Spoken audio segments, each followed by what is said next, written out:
आत्मीय भाइयों एवं बहनों, प्यारे बच्चों, आज 15 अगस्त के दिन भारतीय स्वतंत्रता में आग फूंकने वाली, चिंगारी लगाने वाली आदर्श वीरांगना रानी लक्ष्मीबाई के बारे में आपको बताता हूं। सन 1857 ईस्वी का गदर भारतीय इतिहास की एक महत्वपूर्ण घटना है। पिछले 1000 वर्ष से भारतवासी निरंतर विदेशियों से दबते चले जाते थे। वीरता और शौर्य में तो वो किसी से कम नहीं थे। यहाँ के क्षत्रियों के समान निर्भय होकर लड़ने वाले सैनिक संसार में ढूंढने पर भी मिलने कठिन थे। पर आपस की फूट और असंगठन के कारण उनको प्रायः पराजय और असफलता का ही मुंह देखना पड़ा। मुसलमानी शासन काल में तो फिर भी वे समय समय पर अपनी वीरता का चमत्कार दिखाते रहते थे, पर अंग्रेजी हुकूमत में सबको इस प्रकार बांध दिया गया कि स्वतंत्र रूप से हाथ पैर हिलाना भी असंभव हो गया। अंग्रेजों की नीति यही थी कि यहाँ के सैनिकों को यहीं के साधनों से देश के एक एक भाग को अपने अधिकार में करते चले जाए। फौजों के अफसर जरूर अंग्रेज रहते थे और तिहाई चौथाई अंग्रेज सिपाही भी सावधानी की निगाह से साथ साथ रखे जाते थे, पर ज्यादातर परिश्रम और लड़ने का काम भारतीय ही करते थे। साथियों, 150 वर्ष से इसी नीति से काम लेकर इन विदेशियों ने सन 1897 ईस्वी तक भारतवर्ष के नक्शे का लगभग पौन भाग लाल रंग दिया था। पीले रंग वाला भाग यानी कि देशी राज्य कठिनता से चौथाई रह गया था और उनकी स्वतंत्रता भी दिन पर दिन सीमित की जा रही थी। गदर के पहले 10-5 वर्षों में अंग्रेज गवर्नर जनरल ने देशी राज्यों को हड़पने की नीति तेज कर दी। सतारा, नागपुर, अवध, झांसी आदि कितने ही राज्य झूठे बहाने लगाकर अंग्रेजी हुकूमत में मिला लिए गए थे। अनेक छोटे जागीरदारों की भूमि पर भी सरकारी अधिकार कर लिया गया था। इसके सिवा जिस प्रकार संभव हुआ प्रजा को लूटकर भारतवर्ष का धन इंग्लैंड पहुंचाया जा रहा था, इस प्रकार राजनीतिक आधिपत्य दृढ़ करने के साथ ही भारतीय धर्म और सभ्यता को भी दबाकर यहाँ ईसाईयत के प्रचार की चेष्टा की जा रही थी, जिससे लोगों में विरोध की भावना ही उत्पन्न न हो। साथियों, इन सब कारणों से कई वर्ष से देश के भीतर असंतोष का भाव बढ़ रहा था। उस समय प्रेसों और समाचार पत्रों का तो आजकल के समान प्रचार नहीं हुआ था, जिनके द्वारा वह असंतोष प्रकट हो सकता और शासक वर्ग को उसकी गहराई का पता लग सकता। पर वह भीतर ही भीतर घुमड़ रहा था। अकस्मात सिपाहियों को दिए जाने वाले कारतूसों में गाय और सुअर की चर्बी होने की अफवाह उड़ी और भारतीय सेनाओं का एक भाग विद्रोह करने पर उतारू हो गया।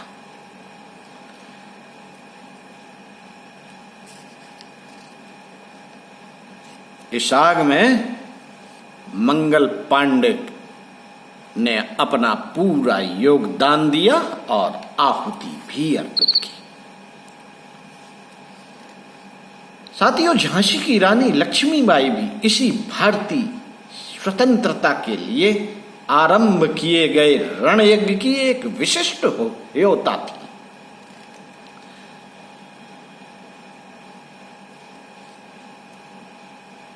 अंग्रेज इतिहासकारों ने तो उनको भी इस घटना का उत्तरदायी बतलाया है, किंतु भारतीय लेखों के मतानुसार उनको संयोगवश ही इसमें भाग लेना पड़ा। कुछ भी हो, जब एक बार वो मैदान में आ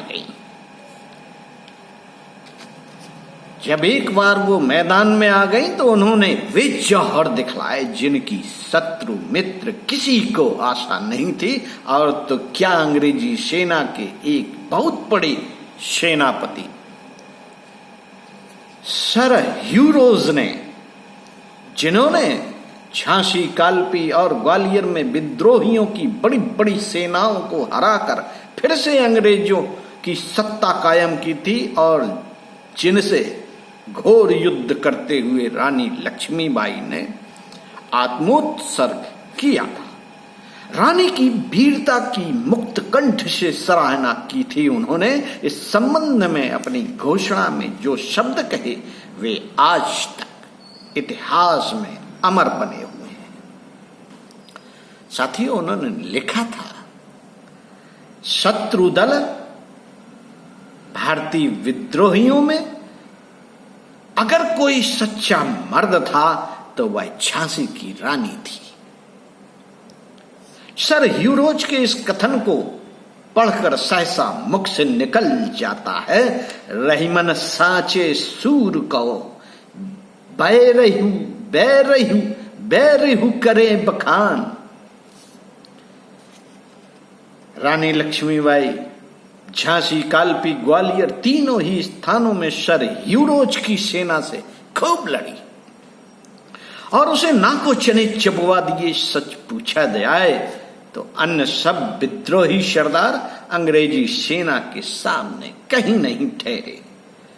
वहां लक्ष्मीबाई ने ही डटकर मुकाबला किया और बार बार शत्रु की सेना का मुंह मोड़ दिया। वह तो एक तरफ उसके अल्प साधन और दूसरी ओर अंग्रेजों के पास नए नए हथियारों का होना, जिससे अंत में विजयश्री अंग्रेजी सेना को मिली। पर उस अकेली रानी ने जिस प्रकार सैकड़ों सैनिकों का मुकाबला किया करके विदेशियों को धराशायी किया, उसका उदाहरण उस युद्ध में दूसरा नहीं मिला। इसी से प्रभावित होकर यूरोप के प्रसिद्ध रण क्षेत्रों के विजयी सेनापति और वीरों की सच्ची कदर करने वाले सर ह्यूरोज ने यह उद्गार प्रकट किए थे। किसी ने लिखा भी है, गाया जाता है हमारे यहाँ बुंदेलखंड में, खूब लड़ी मर्दानी वह तो झांसी वाली रानी थी। रानी लक्ष्मी के बारे में यही बात प्रचलित है, खूब लड़ी मर्दानी वह तो झांसी वाली रानी थी। इससे कोई नहीं इनकार कर सकता कि संसार में पूजा और प्रतिष्ठा आत्मत्याग और बलिदान की होती है। भारतीय स्वाधीनता की सन 57 की क्रांति में यद्यपि तात्या टोपे, कुंवर सिंह, नाना साहब आदि अनेक वीरों ने अंग्रेजों से डटकर मुकाबला किया और अपने को स्वतंत्रता की बेदी पर बलिदान कर दिया, पर जिस तरह रानी लक्ष्मीबाई ने निशंक होकर शत्रु के सम्मुख युद्ध किया और बिना कदम हटाए तलवारों और बंदूकों के सामने निर्भय होकर बढ़ती चली गई, उसका उदाहरण उस समय के समस्त इतिहास में दूसरा नहीं मिलता। स्त्री होकर उसने वह काम कर दिखाया जो उस स्वतंत्रता संग्राम में कोई पुरुष न कर सका।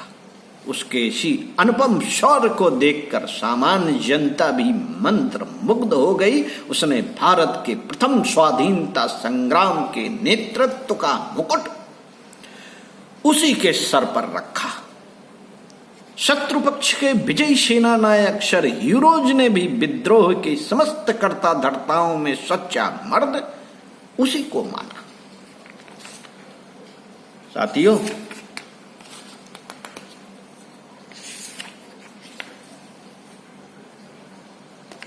संस्कृत सुभाषित का एक श्लोक का सार है, सिंह चाहे 2-4 वर्ष ही जीवित रहे, पर उसके शौर्य की प्रत्येक प्रशंसा करता है। कौआ 100 वर्ष जीने पर भी सिवाय जूठन के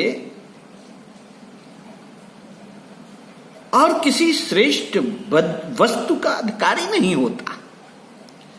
यह उक्ति रानी लक्ष्मीबाई के जीवन पर पूर्णतः लागू होती है। यद्यपि वह केवल 24 वर्ष जीवित रही और इससे भी जनता के सामने उसकी कार्रवाई केवल 1 वर्ष के शासनकाल में प्रकट हुई, पर इसी बीच उसने ऐसा काम कर दिखाया जिनकी याद आज भी ताजा बनी है और लाखों स्त्री पुरुषों को प्रेरणा दे रही है।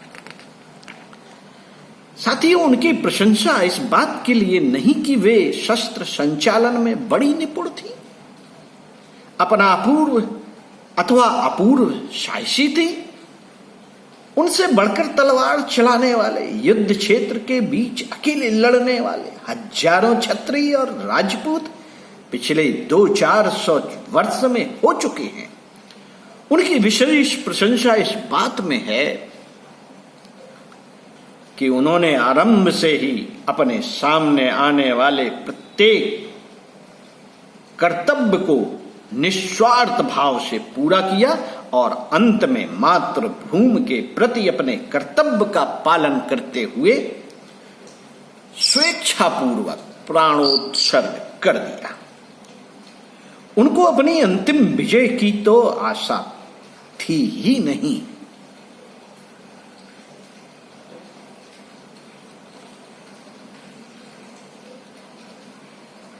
और इधर विद्रोह के प्रमुख संचालकों की योग्यता और महत्वाकांक्षाएं भी उनको इस महान अभियान के लिए अपर्याप्त जान पड़ी। इसलिए उन्होंने सर्वश्रेष्ठ मार्ग यही समझा कि विकट अवसर पर भी अपना बलिदान करके तत्कालीन और भावी देशवासियों के सम्मुख एक प्रेरणाप्रद उदाहरण उपस्थित करके जाए। एक ऐसे जीवन की सराहना और कामना कौन नहीं करेगा, जिसने जीवित और मृत दोनों अवस्थाओं में मित्र, शत्रु और उदासीन सबकी प्रशंसा पाई हो और अंतिम क्षण तक कर्तव्य पालन पर आरूढ़ रहकर पूर्ण आत्मसंतोष भी प्राप्त किया। ओम शांति।